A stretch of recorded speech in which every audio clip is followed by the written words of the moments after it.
Hey, what's up? This is Seth. How's it going?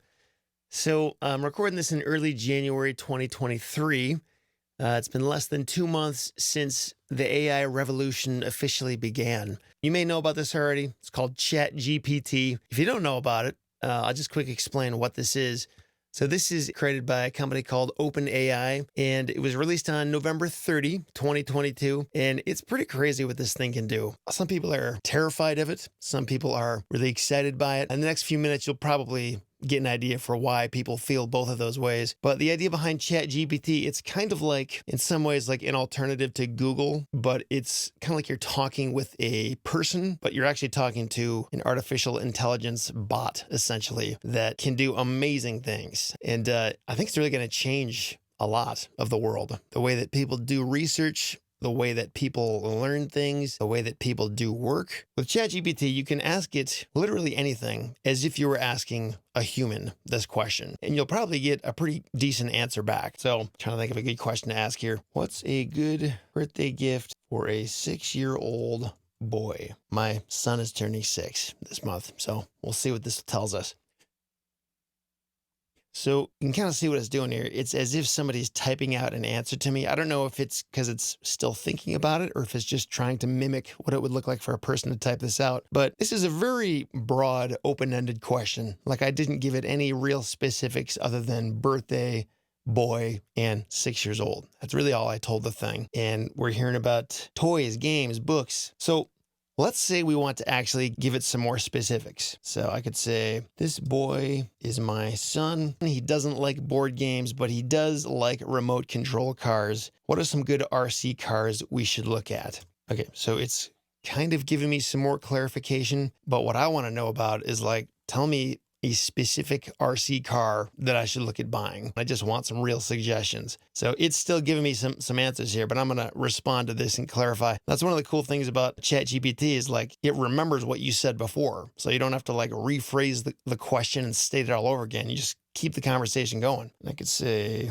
you give me any specific models under $100. Now, as you can see, as I was asking this thing to give me very specific models to look at, it's doing that. And not only that, but it's telling me why it's suggesting those models. I don't have links I can click on, which is fine, but I could very easily copy and paste any of these things and do a Google search for it or type it into Amazon. And also keep in mind, if I don't like what this is telling me, I could just say, hey, regenerate another response. And it's going to give me another response with different suggestions. And it's just going to keep going and going. And this is just one of millions of different examples. And the reason I'm trying to show you this is just to illustrate how flexible this thing is and how it can really provide, like, legitimate responses that are understandable and useful in seconds to, like, almost anything you could ask. Now, you might wonder, how does this apply to real estate, in the world of real estate investing? Well, there's probably, just like anything, millions of ways that it could.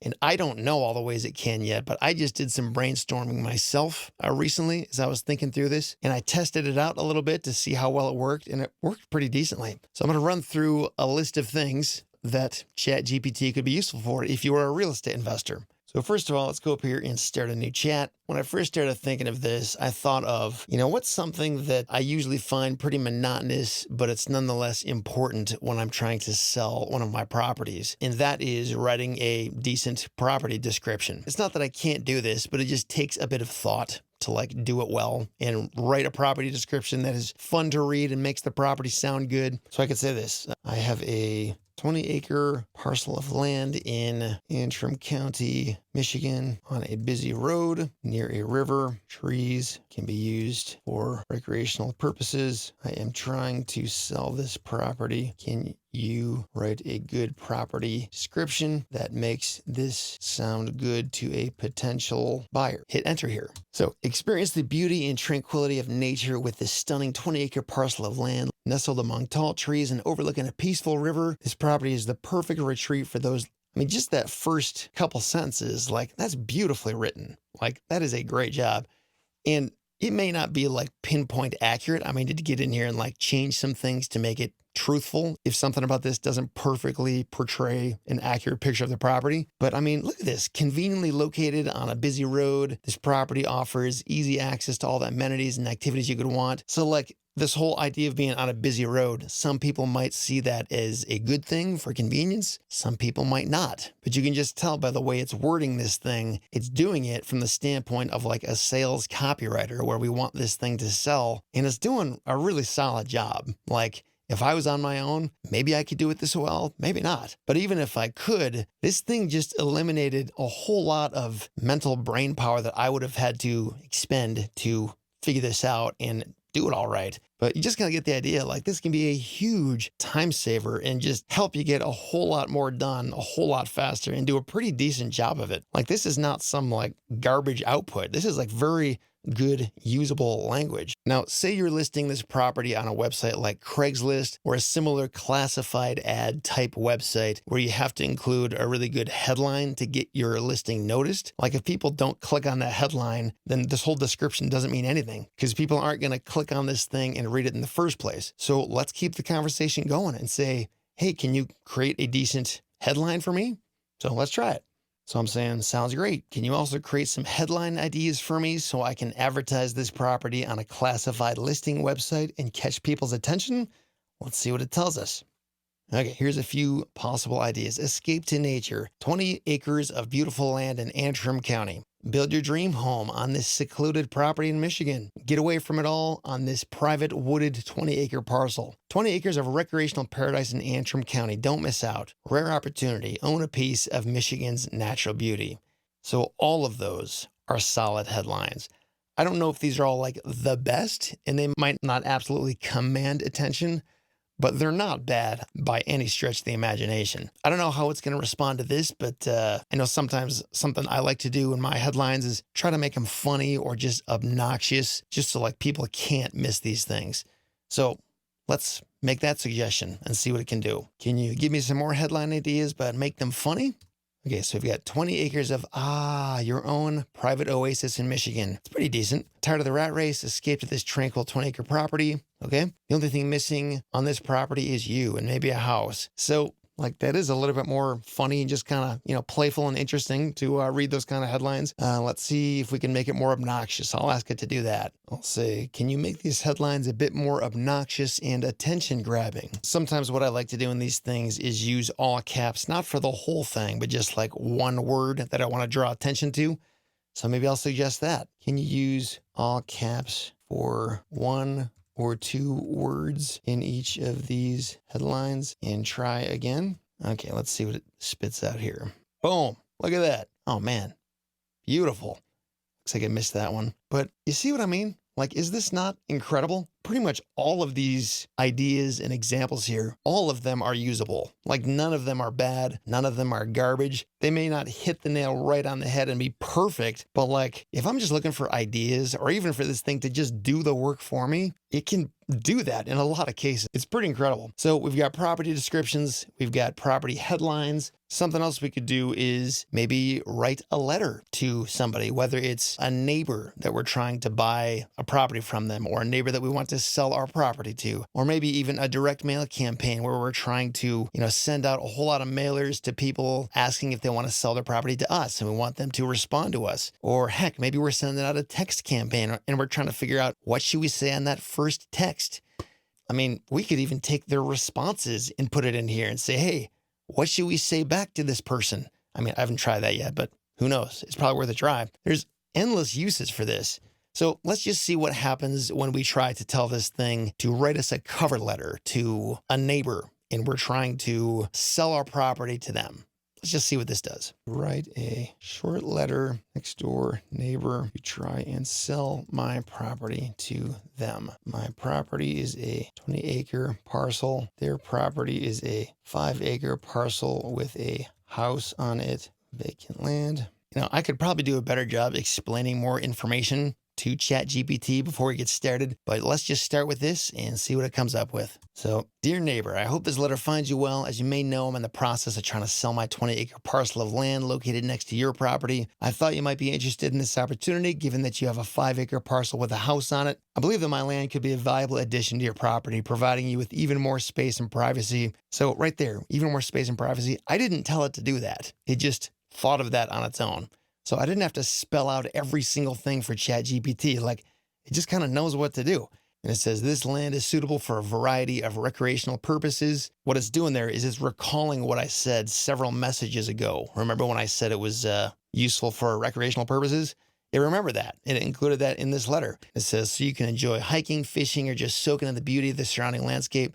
So that it's taken a little bit of liberties in saying that kind of stuff. But, if I needed to correct it, I could do that. And if you're interested in discussing the possibility of purchasing my land, please do not hesitate to reach out to me. I'd be happy to discuss the details with you further. So that right there is a pretty solid letter. It may not be perfect, and I can certainly think of other things I would say in here, little bullet points I would insert, more property specifics that, of course, I didn't tell Chat GPT, so I can't blame it for not including that. But if you're just looking to get the job done, just to notify your neighbor or whoever of what you're trying to do and how you can help them, just give it a little bit of information and it will spit out a really good, usable product for you. This is incredible. Like, you used to have to pay people hundreds of dollars to come up with this stuff. Sometimes it wasn't even that good. And it's free now. It's kind of remarkable. And you can probably see why I think this is going to change the world and how a lot of us do things. I was just talking to somebody yesterday about high school and college students who are writing papers and stuff. Do they even need to know how to write papers anymore? Like, they could just feed a little bit of information in here. And like, if the tone doesn't come out right, they could say, hey, change the tone, make it funny, make it shorter, make it longer, make it easier to understand, make it more professional, make it more complicated. You could tell it to do anything, and it will do that.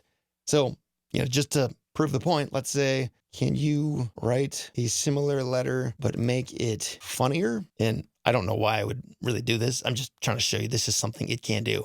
Other ideas would be to like make it shorter or make it longer or make it sound more professional, that kind of thing. But you can see it says, dear neighbor, hope this letter finds you in high spirits and not too buried in snow. How does it know that in Antrim County they're currently buried in snow? It's true.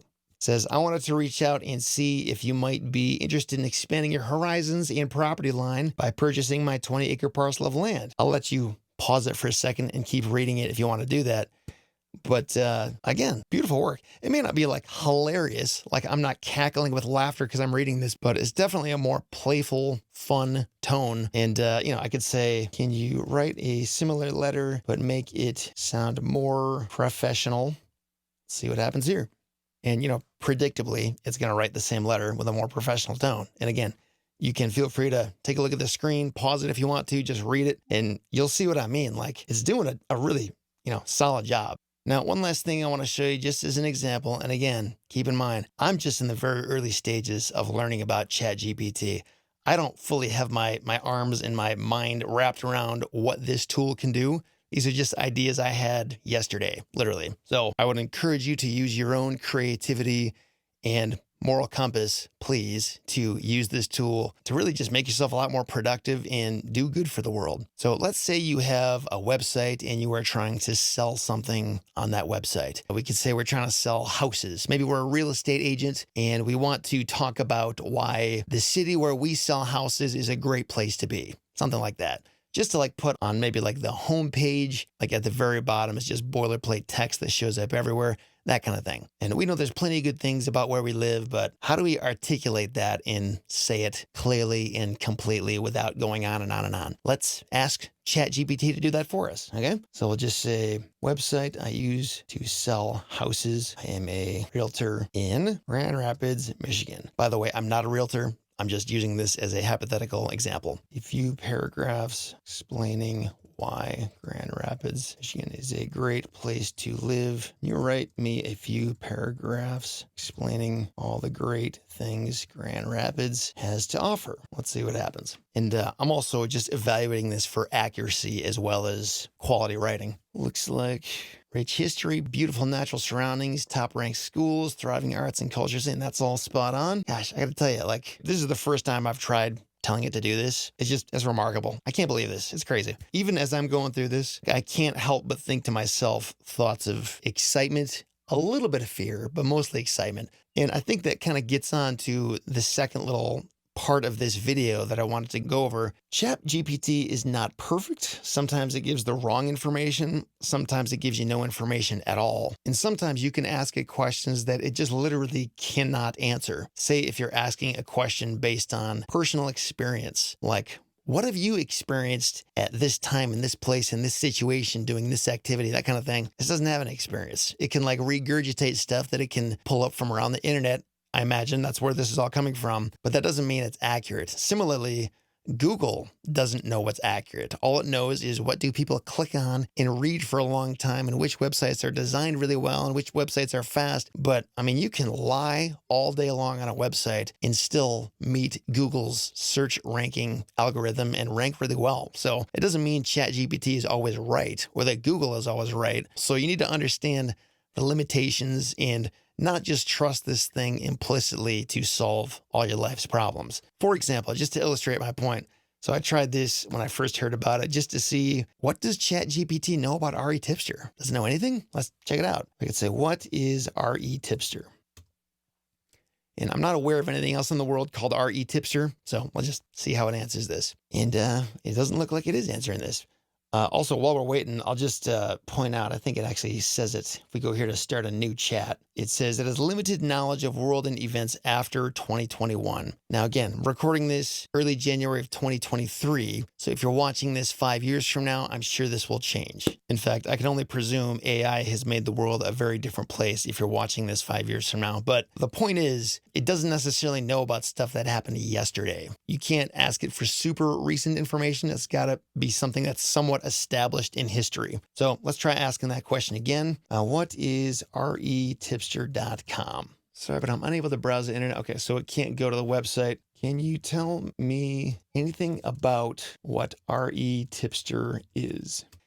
So the reason that I am trying to show you this is because a few days ago when I typed this out, I forget what I said exactly, but it basically just told me the completely wrong thing. It was saying that it was owned by some guy I've never heard of, not me. The point is, ChatGPT, in that case anyway, it's not that it couldn't give me information, it was just flat out incorrect. So you can't just like totally trust the thing. Something else I noticed about ChatGPT is that it seems to have some sort of a moral compass built into it. So if you ask it to do something that it considers to be wrong or questionable or something like that, it's either going to tell you that or it's like not going to give you an answer and tell you why it's not giving you an answer. I'm trying to think of an example.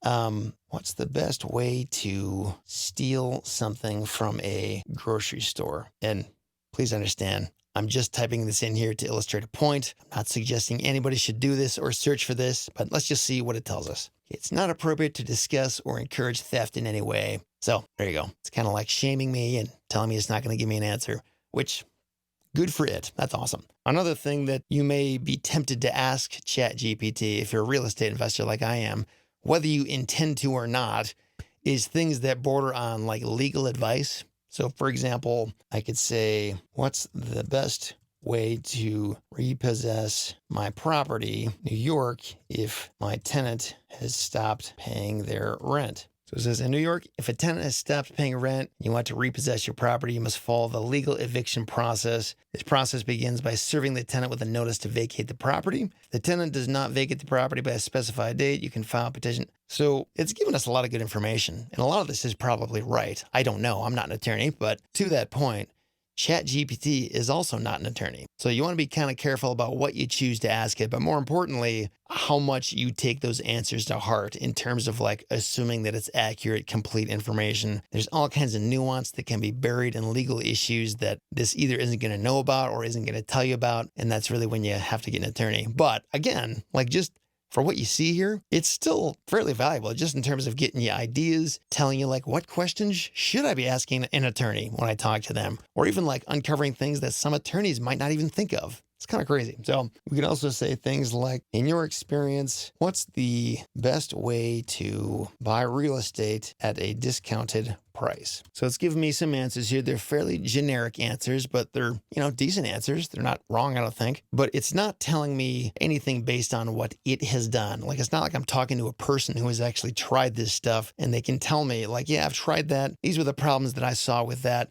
This is why it didn't work well for me, or this is what really works the best when you do this. Chat GPT can't do that because it's not a person and it can't tell you like real experience-based feedback. So I hope this kind of sets off some light bulbs in your brain for how Chat GPT could be used. I would just encourage you to not be scared of this. This seems like, if anything, something that could kind of give you like superhuman abilities to accomplish a whole lot more in a whole lot less time, and really focus that time on more important things so that you don't have to get all tied up doing monotonous stuff like writing property listings or stuff that's important, but like your time is best spent doing other more creative things. So if you can think of any creative, useful ideas for how Chat GPT can be used, and I'm sure you can, because I'm hardly even scratching the surface here, leave a comment below. I would love to hear your use cases and in what ways you found it most helpful, and maybe we can find a lot more creative ways to use this. So thanks for watching.